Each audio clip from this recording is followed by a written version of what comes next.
Добро вечер. 19 е часот и време е за стартот на новото издание на емисијата Живе и здраво, која секој вторник премиерно се емитува на К1 телевизија. Холестерол и коронарни заболувања, тоа е темата на вечерашното издание на емисијата, а на оваа тема јас вечерва разговарам со Александра Црвенпанова, биохемичар од специјалната болница Филип II. И пред да ви ја представам нашата гостинка и пред да ја поздравам, почитувани гледачи, јас на самиот почеток се извинувам, ве повикувам доколку имате било какви прашања поврзани со темава, слободно јавете се на 043-230-690.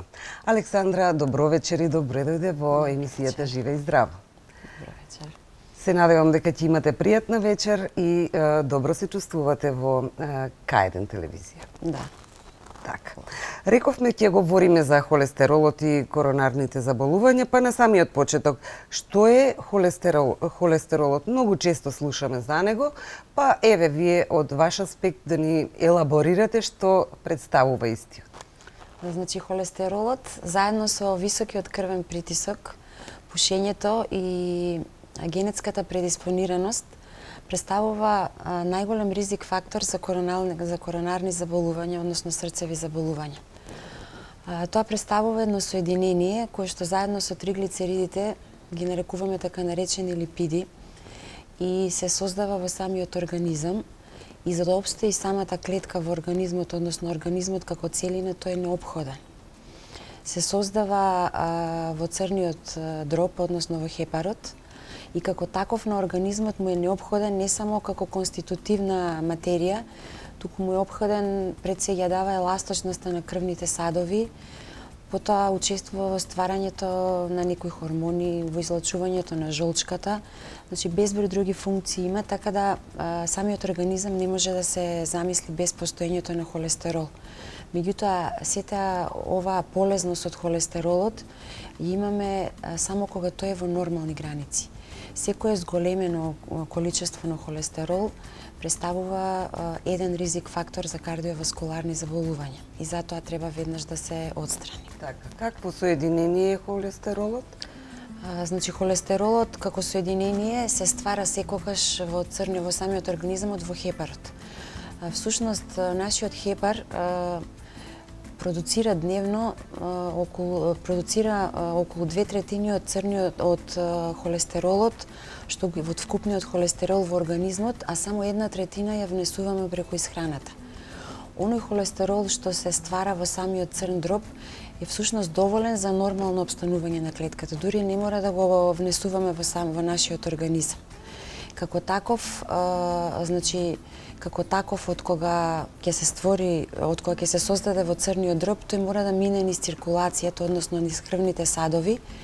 Меѓутоа тогаш тој мора да се спои со нешто, се спојува со едни така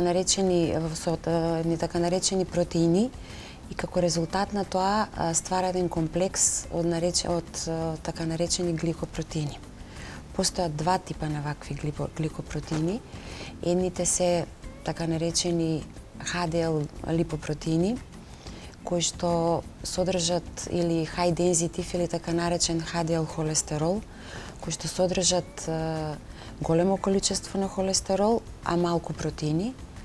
И обратно, кои што содржат големо количество на холестерол и мала концентрација на протеини, и се така наречени low density холестерол, и другиот тип кои што содржат многу малку холестерол, а многу повеќе протеини, се нарекува high density протеин.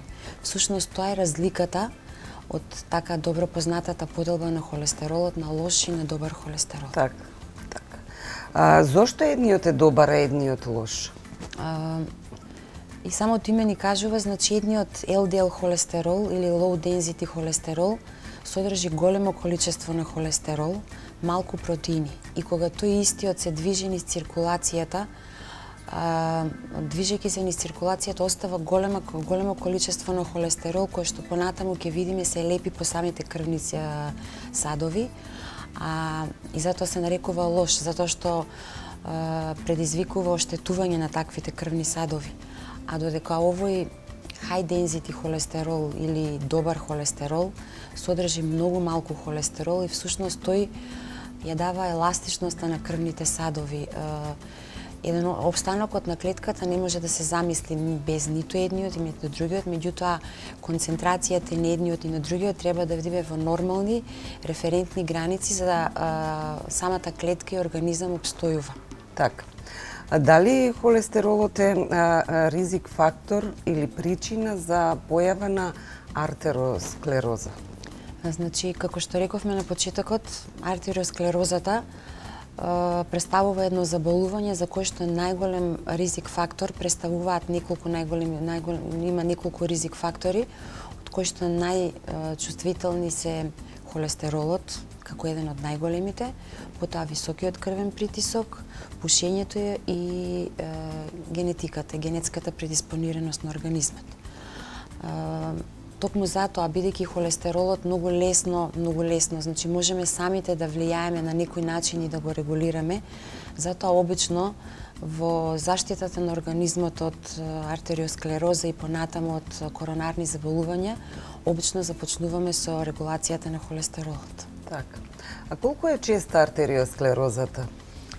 Па, земејќи го фактот дека денес најголем број од смртните случаи представуваат коронарните заболувања, артериосклерозата можеме да замислиме колку е зачестена.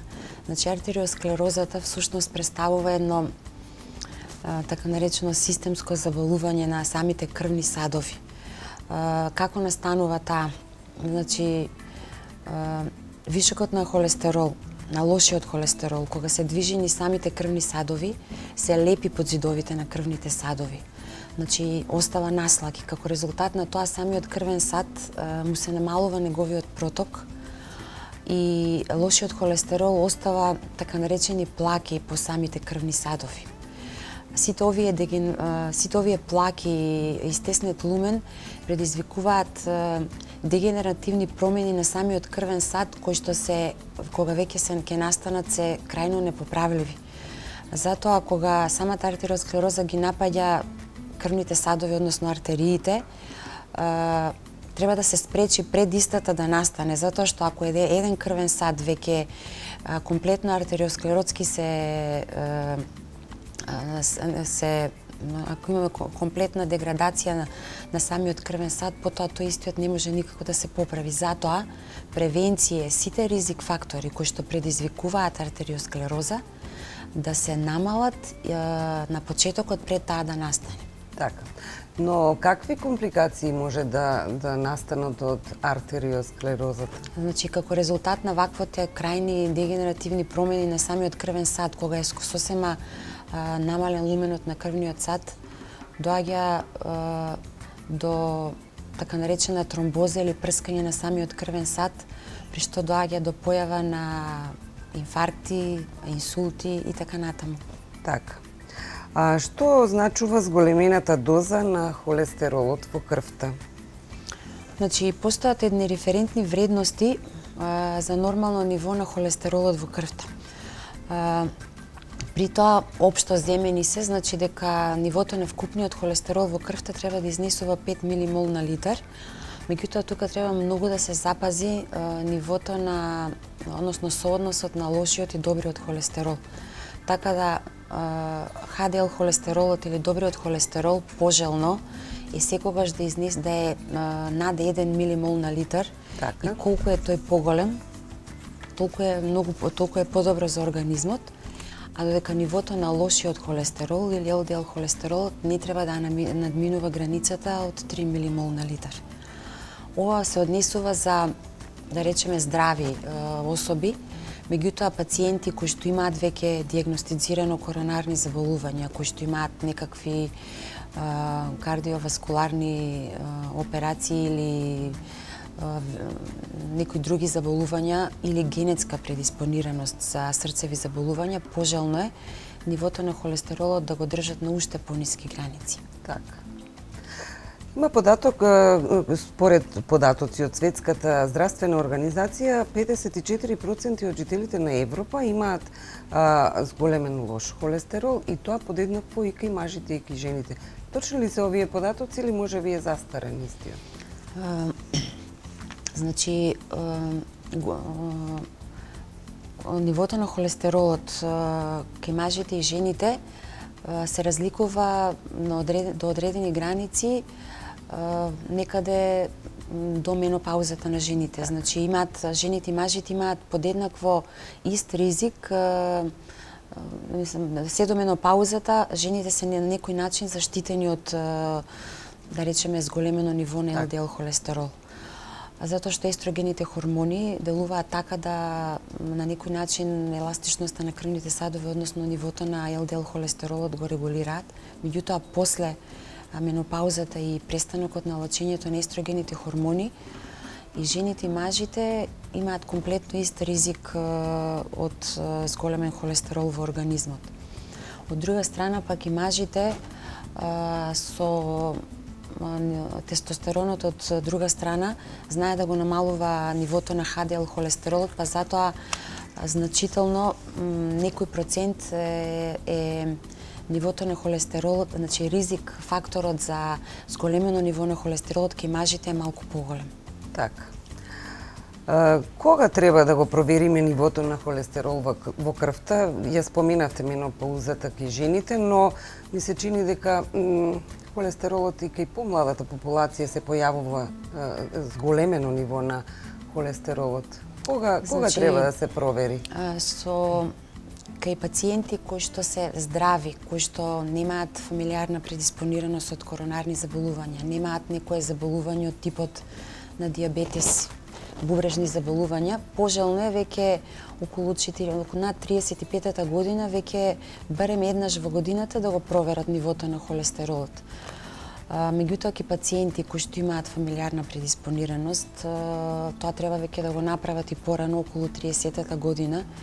Меѓутоа, со оглед на тоа дека трендот на срцеви заболувања е се поголем, а возраста на пациентите е се помала, веќе пожелно и препорачливо пациентите и со самиот стресен живот и нередовна исхрана, пожелно е веќе пациентите од 30-та година барем еднаш во годината да имаат еден систематски преглед, а на секој систематски преглед прва основна лабораториска анализа меѓу другото е холестеролот. Така.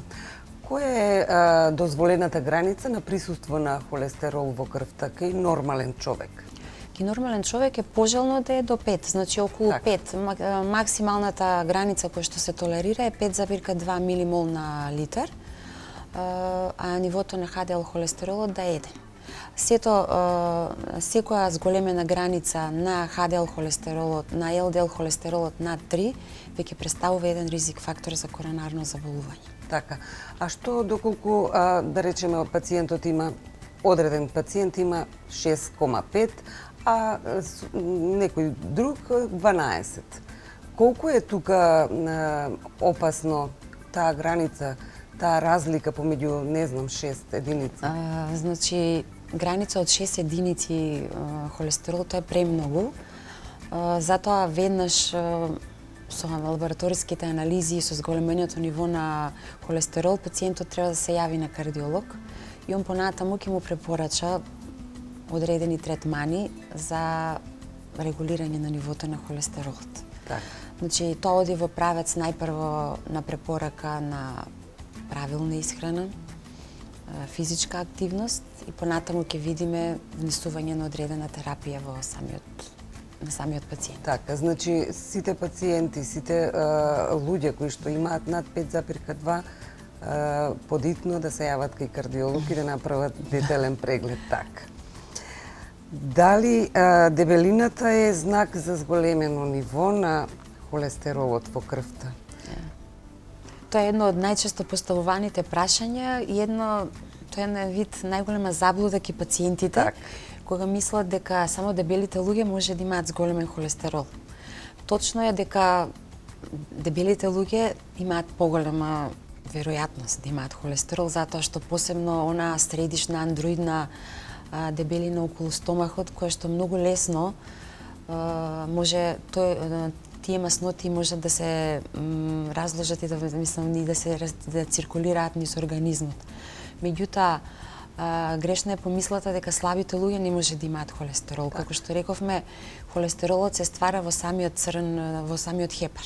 Колку вашиот хепар ќе произведе, толку нивото на холестерол толку ќе биде вашата вредност на холестеролот. Ако посебно ке оние пациенти кои што имаат генетска предиспонираност за зголемен холестерол, без разлика на нивната дебелина, имаат исто така зголемено ниво на холестерол во крвта. Така. Постојат ли луѓе со зголемена телесна тежина, ако ипак немаат високи единици на холестерол, кои што имаат нормално? Да, апсолутно. Так. Постојат и такви пациенти, пред се како што рековме, нивниот црн дроб не произведува, потоа имаат некаква физичка активност. Меѓутоа реков дека сепак дебелите луѓе генерално најчесто имаат зголемено ниво на холестерол, што не е пракса. Дали зголеменото ниво на холестерол може да предизвика инфаркт кај пациентите? Апсолутно, значи како еден од најголемите ризик фактори за артериосклеротски заболувања. Холестеролот може да биде една од најголемите причини за инфаркт, меѓутоа треба да напоменеме дека денес постојат толку многу различни случаи на инфаркт да пациентот не мора секогаш да има холестерол па за да има кардиоваскуларни заболувања. Тука ќе ги ставиме генетската предиспонираност пред се. Потоа пушењето, значи има пациенти, најголем број од пациентите кои што имале коронарни заболувања, инфаркт, имаат холестерол, меѓутоа има и добар дел кои што го регулирале холестеролот, а сепак имале коронарни заболувања или инфаркт. Не мора да значи дека во најголем број случаи да, меѓутоа не мора да значи и затоа како еден од првите ризик фактори мора да го елиминираме од организмот. Така.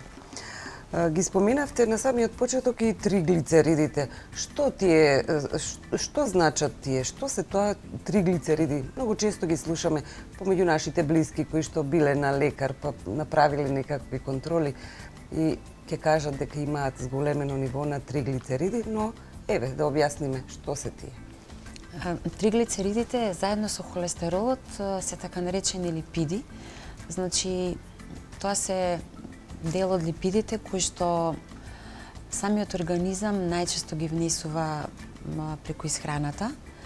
Тие се составен дел на сите животински и растителни масти и најзначајно за нив е што нивното ниво во организмот најчесто се зголемува или само од неправилна исхрана, значи најчесто. А втор фактор е нивното зголемување во организмот може да дојде и од зголемено ниво на шеќер. Значи затоа обично сите диабетичари имаат триглицериди, затоа што метаболизмот на триглицеридите секогаш завршува со шеќер, па зголемено ниво на гликоза или шеќер во организмот предизвикува исто така и зголемено ниво на триглицериди. И тие се еден ризик фактор за коронарни заболувања, меѓутоа во некои случаи, мислам според некои студии можеме да кажеме помал, затоа што многу лесно можат со правилна и избалансирана исхрана истите да се регулираат. Триглицеридите, за разлика од холестеролот, ги има во сите продукти од јаглехидратно потекло. Значи, сите видови на шеќери, бели пецива, алкохолот исто така, нивно зголемено конзумирање во организмот и неконтролирано ги зголемува триглицеридите. Така. Сега како да се одржи едно нормално ниво и на триглицериди и на холестерол во самиот организам во крвта? За да направиме еден баланс на нормално ниво на холестеролот во крвта, треба прво да внимаваме кои продукти ги внесуваме во исхраната. Значи треба да имаме најпрво една нормална, избалансирана и здрава исхрана. прво треба да знаеме во кои намирници го има холестеролот, а во кои триглицеридите. И внесувањето на истите, што имаат зголемено ниво на холестерол и триглицериди, да биде минимализирано. Потоа, од кога тој баланс на исхрана ќе го применуваме правилен, треба да имаме редовна физичка активност и намалување на стресот и освен исто така исхраната да биде редовна, да немаме она константно прескокнување на оброци па потоа прејадување.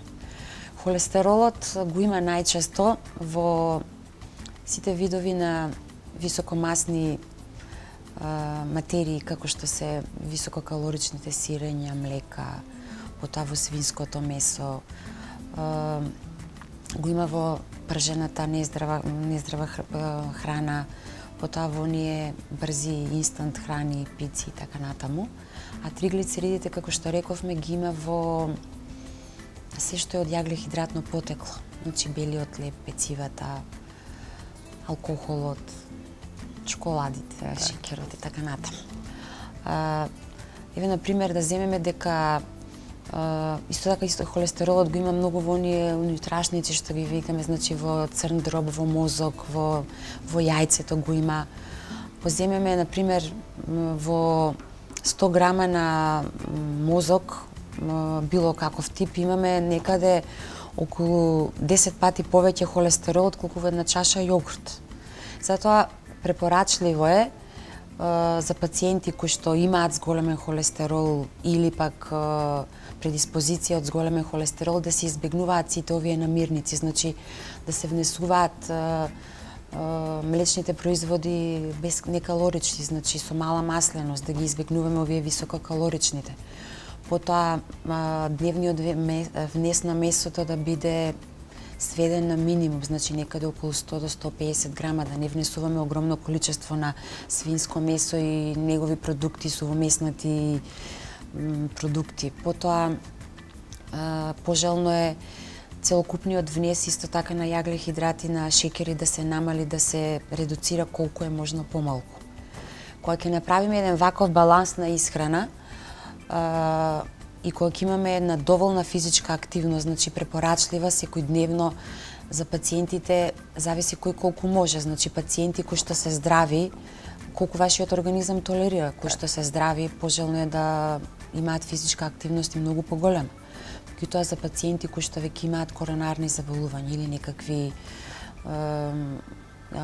или срцеви или операции на срце или некакви интервенции, пожелни се долги пешачења во колку нивниот организам може тоа да го поднесе. И кога ќе направиме еден таков баланс, нивото на холестеролот најверојатно ќе се регулира. Меѓутоа во некои случаи и тоа не е доволно за да нивото на холестеролот се регулира. Зошто? Затоа што рековме дека 2/3 од нашиот холестерол се ствара во црниот дроб, а 1/3 ја внесуваме преку исхраната. Ако вашиот црн дроб произведува енормно количество на холестерол, тогаш вие со исхраната нема да ви биде доволно за да истиот го регулирате на едно нормално ниво. Во таков случај што треба да направи пациентот ако неговиот црн дроб произведува повеќе од колку што треба? Во такви случаи кардиологот задолжително го става пациентот, му внесува на пациентот терапија така наречени статини. Тоа е терапија која што всушност ја регулира нивото на холестеролот во крвта. Не го намалува, него всушност го забавува, го запира стварањето на самиот холестерол во црниот дроб. Статините треба задолжително да се земаат само во консултација со лекар. Нивната доза треба исто така лекарот да ја регулира и напоредно со земањето на терапијата треба задолжително на неколку месеци, барем на 2-3 месеци, пациентот да си го проверува нивото на холестеролот и триглицеридите. И тука многу пати пациентите прават грешка што на првата доза од терапијата нивното ниво на холестеролот ќе се регулира и сами на своја рака ги прекинуваат ја прекинуваат терапијата, значи кардиологот е тој кој што ќе ја даде терапијата и кој што понатаму ќе ја регулира дозата или ќе ја прекине или ќе ја продолжи. Така. Тоа е Што конкретно означуваат тие статини? Што се тие? Значи тоа е терапија, постојат најразлични видови на статини, најразлични групи кои што веќе денес секој пациент кој што има било какво коронарно заболување ги прима. Тоа е терапија која што го забавува синтетизирањето на холестеролот од црниот дроб. Значи не е веќе создадениот холестерол да ви го намалува, него тој ќе ви го регулира на таков начин што ќе ви го стопира, односно намалува неговото излучување од самиот организам. Од вашето работно искуство, колку пациенти, еве конкретно што се лекуваат по Филип II, употребуваат статини на кои што им е препорачано? Значи, голем е бројот на пациентите со кардиоваскуларни заболувања кои што примаат статини, можеме да речеме дека и најголем број од пациентите, скоро сите, затоа што пожелно е да ке пациентите па што имаат бајпас операција или срцеви други интервенции, нивото на холестеролот е пожелно да се одржува уште на пониски граници од овие нормалните, не 5, него дури и под 4. Значи, колку пониско е нивото на холестеролот, толку е помала веројатноста од артериосклероза. Значи, веќе да ги заштитиме новите, да наречам, бајпасираните пациенти. Најголем број од пациентите, речиси сите, примаат од оние што се веќе оперирани. А голема е исто така, за жал, голема е процентуалната застапеност ки пациентите што немаат коронарни заболувања кои што примаат вакви статини, затоа што секојдневниот начин на живот, неправилната исхрана, нередовната исхрана, во денешно време предизвикува да пациентот не може да го регулира нивото на холестеролот. Така, споменавте претходно околу препораките за исхрана, што не треба да се зема. Што е она што вие го препорачувате како храна која што е препорачлива, без разлика дали имаме зголемен холестерол или триглицериди, и да сме здрави? Што е она што треба да се конзумира? Значи, за да го намалиме нивото на холестеролот и за да одржуваме едно нормално ниво, треба всушност да имаме една здрава исхрана, не само за холестеролот, него општо и за вашиот организам. Значи, високомасните, внесот на високомасни материи во организмот не е пожелен ниту за, не само за холестеролот, него општо за организмот, и самата дебелина исто така не е. Препорачливо е да се јаде, како што реков, нискокалорични млека, млечни производи, да се исферат од исхраната сите преработки на месо и месни производи, нели сувомеснати производи такви. Потоа внесна големо количество на овошје и зеленчук, алкохолот да се сведе на минимум, значи тоа не е само за холестерол, него општо за самиот организам, да. Потоа внесна доста големо количество на житарици. Значи, всушност една здрава исхрана, исто така брзата инстант прехрана, оние пици, сендвичи, исто така се непожелни. Месото, обично кога се внесува, треба да биде негде намалено на 100 до 150 грама дневен оброк. Истото е пожелно да не е пржено, значи да е претежно варено. Колку може истото да се сведе на најобезмастено, значи на пилешко, или рибата да биде позастапена. Да, позастапена. Така. Го споменавте и стресот. Можеме ли ние да го избегнеме стресот? И што се стресот му прави на организмот? Значи, многу често поставувањето прашање е дали од стрес може да ви се зголеми холестеролот. Така. Значи, кога организмот под стрес, целокупниот метаболизам во нашиот организам е пореметен. Сето тоа доведува, меѓу другото, и до нарушување на до нарушување на метаболизмот на холестеролот. А бидејќи во денешно време колку може, така да затоа велиме дека стресот е еден од исто така ризик факторите меѓу другите и за коронарни заболувања. Така. Дали само здравиот начин на исхрана е доволен за да се избегне зголемување на холестеролот, триглицеридите? Дали треба да повеќе да се вклучат луѓето во одење, во шетање во природа, вежбање, спортување? Апсолутно, значи таквиот здрав начин на исхрана со долги прошетки, вежбање колку поднесува вашиот организам, ќе ви даде едно целокупно, прво пред се пациентот ќе се чувствува многу поздраво и попријатно, а на таков начин ќе го барем она дел од холестеролот што го внесуваме во организмот, барем ќе можете на некаков начин и да го регулирате, односно да го намалите. Така. Ја споменавте брзата храна, но сведоци сме ние секојдневно, барем кај учениците, дека наместо да избегнуваат брза храна, тостови, сендвичи, тие буквално секој ден го конзумираат ова јадење. Тука се чипсовите, тука се газираните пијалоци. Што се тоа може да им, колку може да им наштети еве на децата, на помлади луѓе? Токму таквиот нездрав начин на живот и таквите навики на уште од детска возраст предизвикуваат да денес веќе пациентите што имаат коронарни заболувања, исто така и пациенти што имаат висок холестерол, старосната граница е се понамалена и понамалена. Постојат случаи кога и кај деца, адолесценти, нивото посебно на триглицеридите е намалено, значи е зголемено.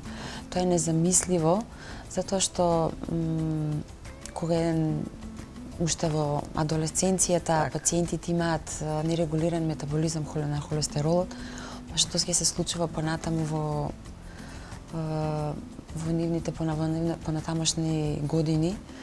И затоа апел е до сите уште од раната детска возраст да ги научиме децата на здрав режим на исхрана, на спортување, на долги прошетки и така натаму. Така. Општо податоците се дека барем на Балканот секое трето дете е дебело. Да, апсолутно. И дека можеби се зависни од таа брза исхрана, од газираните пијалоци. Како да делуваме, како да ги одвикнеме од тие лоши навики? Знаете, обично децата што им е на дофат, можеби и така и се научени, можеби ние постарите сме виновни за тоа, можеби самиот режим на исхрана и ние му поставуваме, знаете како што јадеме дома, можеби и тие што не мора да е мерило. Меѓутоа исто така треба да напоменам дека кај некои пациенти без разлика што имаат правилна исхрана, без разлика што немаат зголемена дебелина, сепак големо влијание тука има и генетската предиспонираност за зголемен холестерол. Така да таквите пациенти колку и да внимаваат што внесуваат и покрај физичката активност, сепак нивното ниво, затоа веќе од рана возраст тие веќе почнуваат во согласност со кардиологот да примаат статини. Така. Како да се заштити населението? Еве ги споменавме здравиот начин на исхрана, избегнување на стрес, доколку е можно, вежбање.